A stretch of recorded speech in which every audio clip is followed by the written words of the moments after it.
मुख्यमंत्री विष्णुदेव साय ने नवा रायपुर के IIT में मेक इन सिलिकॉन संगोष्ठी की शुरुआत की और कहा कि छत्तीसगढ़ को मध्य भारत का टेक्नोलॉजी और नवाचार हब बनाया जाएगा।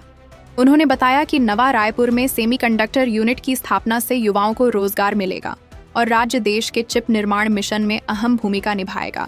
सीएम साय ने कहा कि नई औद्योगिक नीति और अंजोर विजन डॉक्यूमेंट से राज्य तकनीकी रूप से आत्मनिर्भर बनेगा और भारत की प्रगति में छत्तीसगढ़ की अहम भागीदारी होगी।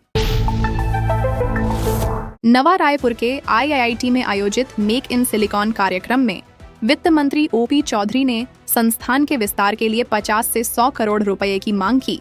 उन्होंने कहा कि IIIT के हॉस्टल और इंफ्रास्ट्रक्चर को मजबूत करने के लिए ये राशि बजट में जोड़ी जाए। मुख्यमंत्री विष्णुदेव साय ने मुस्कुराते हुए कहा, संस्थान के लिए जो भी जरूरी होगा सरकार पूरा करेगी। कार्यक्रम में मंत्री टंक राम वर्मा भी मौजूद रहे।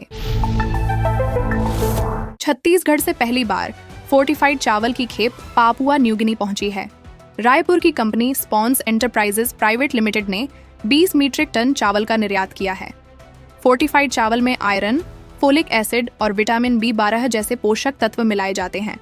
इस कदम से छत्तीसगढ़ की पहचान अब वैश्विक स्तर पर और मजबूत हुई है। एपीडा अध्यक्ष अभिषेक देव ने कहा कि यह भारत की कृषि और पोषण निर्यात क्षमता का एक बड़ा उदाहरण है। छत्तीसगढ़ में जल्द ही शराब बिक्री नीति बदलने वाली है। साय सरकार अब सरकारी दुकानों की जगह ठेका सिस्टम लागू करने की तैयारी में है। सरकार ने अगले वित्त वर्ष के लिए 12,500 करोड़ का राजस्व लक्ष्य रखा है। नई नीति से अवैध शराब पर रोक और बाजार में प्रतिस्पर्धा बढ़ाने की उम्मीद है। कैबिनेट में जल्द पेश होगा मसौदा, यानी अब शराब बिक्री का नया मॉडल आने वाला है। छत्तीसगढ़ की बेटी आकांक्षा सत्यवंशी, जिन्होंने टीम इंडिया को वर्ल्ड कप चैंपियन बनाने में अहम भूमिका निभाई, रायपुर लौटी तो उनका भव्य स्वागत हुआ। मरीन ड्राइव पर ढोल नगाड़ों, फूलों और नाच गानों के बीच लोगों ने छत्तीसगढ़ की शान के नारे लगाए। टीम की फिजियोथेरेपिस्ट आकांक्षा ने कहा, यह गर्व का पल है, छत्तीसगढ़ की बेटियां किसी से कम नहीं। उन्होंने वादा किया, देश और राज्य का नाम रोशन करती रहूंगी। छत्तीसगढ़ की बेटी और मशहूर एक्ट्रेस सिंगर सुलक्षणा पंडित का निधन हो गया है। मुख्यमंत्री विष्णुदेव साय ने शोक जताते हुए कहा, सुलक्षणा जी ने अपने सुरों से छत्तीसगढ़ का नाम रोशन किया। रायगढ़ में जन्मी सुलक्षणा ने 9 साल की उम्र में गाना शुरू किया और फिल्म संकल्प के गीत तू ही सागर तू ही किनारा के लिए फिल्म फेयर अवार्ड जीता था। सीएम साय ने कहा, उनकी आवाज में सादगी, भाव और इस मिट्टी की खुशबू थी। प्रदेश ने एक सच्ची कलाकार बेटी को खो दिया है। छत्तीसगढ़ के बलरामपुर जिले में व्यापारी अब एक और 2 रुपए के सिक्के लेने से मना कर रहे हैं। इससे लोगों को लेन देन में दिक्कत हो रही है। अपर कलेक्टर RS लाल ने अधिकारियों को निर्देश दिए हैं कि शहर और गांवों में मुनादी कराकर सिक्कों का चलन फिर से शुरू कराया जाए। उन्होंने साफ कहा है कि जो भी व्यापारी सिक्के लेने से मना करेगा उसके खिलाफ कार्रवाई होगी। प्रशासन ने इसे अब गंभीरता से लेते हुए सख्त निगरानी शुरू कर दी है। छत्तीसगढ़ में ठंड बढ़ने लगी है। मौसम विभाग ने अगले 4 दिनों में तापमान में 4 डिग्री सेल्सियस तक गिरावट की संभावना जताई है। बारिश थमने और नमी घटने से अब घरों में रजाई कंबल निकल आए हैं। अभी राज्य में मौसम पूरी तरह शुष्क रहेगा। किसी इलाके में बारिश की संभावना नहीं है। अंबिकापुर में न्यूनतम तापमान 13 डिग्री, जबकि रायपुर में अधिकतम 31 डिग्री रिकॉर्ड किया गया है। छत्तीसगढ़ में शीतकालीन छुट्टियों का ऐलान हो गया है। शिक्षा विभाग के मुताबिक 22 दिसंबर से 27 दिसंबर 2025 तक सभी स्कूल और कॉलेज बंद रहेंगे। छात्रों को कुल 6 दिन की छुट्टी मिलेगी। इसके अलावा ग्रीष्मकालीन अवकाश 1 मई से 15 जून 2026 तक रहेगा। विभाग ने आदेश जारी कर सभी जिलों के अधिकारियों को सूचना भेज दी है ताकि किसी तरह का भ्रम न रहे। रायगढ़ में न्याय न मिलने से परेशान महिला ने परिवार सहित गांधी प्रतिमा के सामने धरना दिया और इच्छा मृत्यु की मांग की। महिला संतोषी बैरागी का आरोप है कि गांव के पंच सरपंच ने उसके घर का आने जाने का रास्ता बंद कर दिया, जिससे परिवार को दिक्कत हो रही है। उन्होंने पंचायत से लेकर पुलिस तक शिकायत की, लेकिन कोई समाधान नहीं मिला। आखिर में वे परिवार समेत धरने पर बैठ गईं। देर शाम पुलिस की समझाइश के बाद मामला शांत हुआ। रायपुर के राजभवन में वंदे मातरम के 150 साल पूरे होने पर भावपूर्ण सामूहिक गायन हुआ।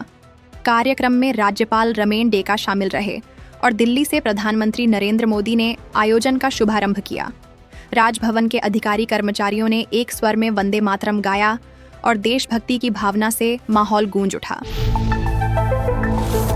रायपुर में 2 युवकों से एमएसएमई चेयरमैन बनाने के नाम पर 35 लाख की ठगी का मामला सामने आया है। दिल्ली के विजय चौरसिया ने खुद को एमएसएमई पीसीआई का चेयरमैन बताकर युवकों से चेयरमैन और वाइस चेयरमैन पद दिलाने का झांसा दिया।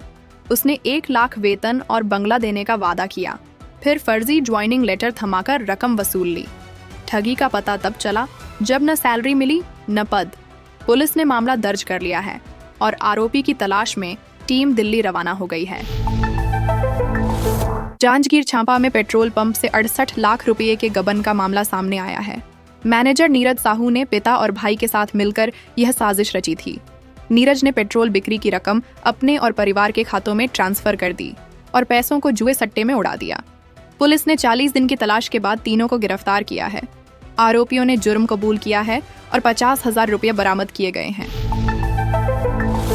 छत्तीसगढ़ हाईकोर्ट में 133 जूनियर जुडिशियल असिस्टेंट पदों के लिए भर्ती निकली है। आवेदन प्रक्रिया 31 अक्टूबर से 25 नवंबर 2025 तक चलेगी। योग्यता किसी भी विषय में स्नातक और 1 साल का कंप्यूटर डिप्लोमा। आयु सीमा 21 से 30 साल रखी गई है। चयन लिखित परीक्षा और स्किल टेस्ट के आधार पर होगा। आवेदन vyapamcg.cgstate.gov.in वेबसाइट पर ऑनलाइन किए जा सकते हैं। छत्तीसगढ़ कांग्रेस ने एसआईआर अभियान की निगरानी के लिए बड़ा कदम उठाया है। मोहन मरकाम को समिति का संयोजक बनाया गया है, जबकि धनेंद्र साहू और रविंद्र चौबे सह संयोजक होंगे। कुल 14 सदस्यीय टीम हर संसदीय क्षेत्र में एसआईआर प्रक्रिया की निगरानी करेगी। पीसीसी चीफ दीपक बैज ने कहा, एसआईआर का दुरुपयोग नहीं होने देंगे।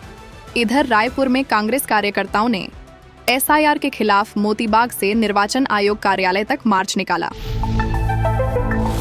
धमतरी से बड़ी खबर। जिला अस्पताल में वार्ड आयुक्त की नौकरी के नाम पर महिला के साथ यौन शोषण की मांग का खुलासा हुआ। आवेदन देने के कुछ 2 दिन बाद समिति के सदस्य राहुल निर्मलकर ने पैसे मांगने के साथ 2 बार यौन संबंध बनाने का दबाव डाला। जवाब में महिला ने शिकायत दर्ज करवाई और पुलिस ने आरोपी को गिरफ्तार कर जेल भेज दिया। मामला दलाल तंत्र और भर्ती प्रक्रिया की जांच का विषय बन गया है। लोग प्रशासन से कड़ी कार्रवाई की मांग कर रहे हैं। छत्तीसगढ़ के गरियाबंद जिले में नक्सल मोर्चे पर बड़ी सफलता मिली है। उदंती एरिया कमेटी के सभी 7 सक्रिय नक्सलियों ने रायपुर आईजी अमरेश मिश्रा के सामने आत्मसमर्पण कर दिया। इनमें 2 पर 8-8 लाख और बाकी पर 1 से 5 लाख रुपए तक का इनाम था। नक्सलियों ने 6 हथियारों के साथ सरेंडर किया। आईजी मिश्रा ने कहा, यह कदम नक्सल क्षेत्र में शांति बहाली की दिशा में बड़ा बदलाव है। धमतरी जिले के शकरवारा गांव में कक्षा 10वीं की छात्रा तनिषा यादव ने घर में चुनरी के सहारे फांसी लगाकर आत्महत्या कर ली। घटना के वक्त परिवार के सदस्य घर से बाहर थे। घर लौटने पर जब उन्होंने दरवाजा खोला तो तनिषा को फंदे पर झूलता पाया। डॉक्टरों ने उसे मृत घोषित कर दिया। आत्महत्या का कारण अभी साफ नहीं। पुलिस जांच में जुटी है। गांव में मातम और लोगों के बीच बच्चों पर बढ़ते तनाव को लेकर चर्चा जारी है। रायगढ़ में धोती गमछा विवाद ने शहर में बवाल मचा दिया। एक बुजुर्ग विष्णु चरण साव को रेस्टोरेंट में पारंपरिक पोशाक पहनने की वजह से अंदर जाने नहीं दिया गया। इस पर परिवार और सामाजिक संगठनों ने होटल के बाहर धरना दिया और विरोध शुरू कर दिया। लोगों ने इसे छत्तीसगढ़ी अस्मिता का अपमान बताया।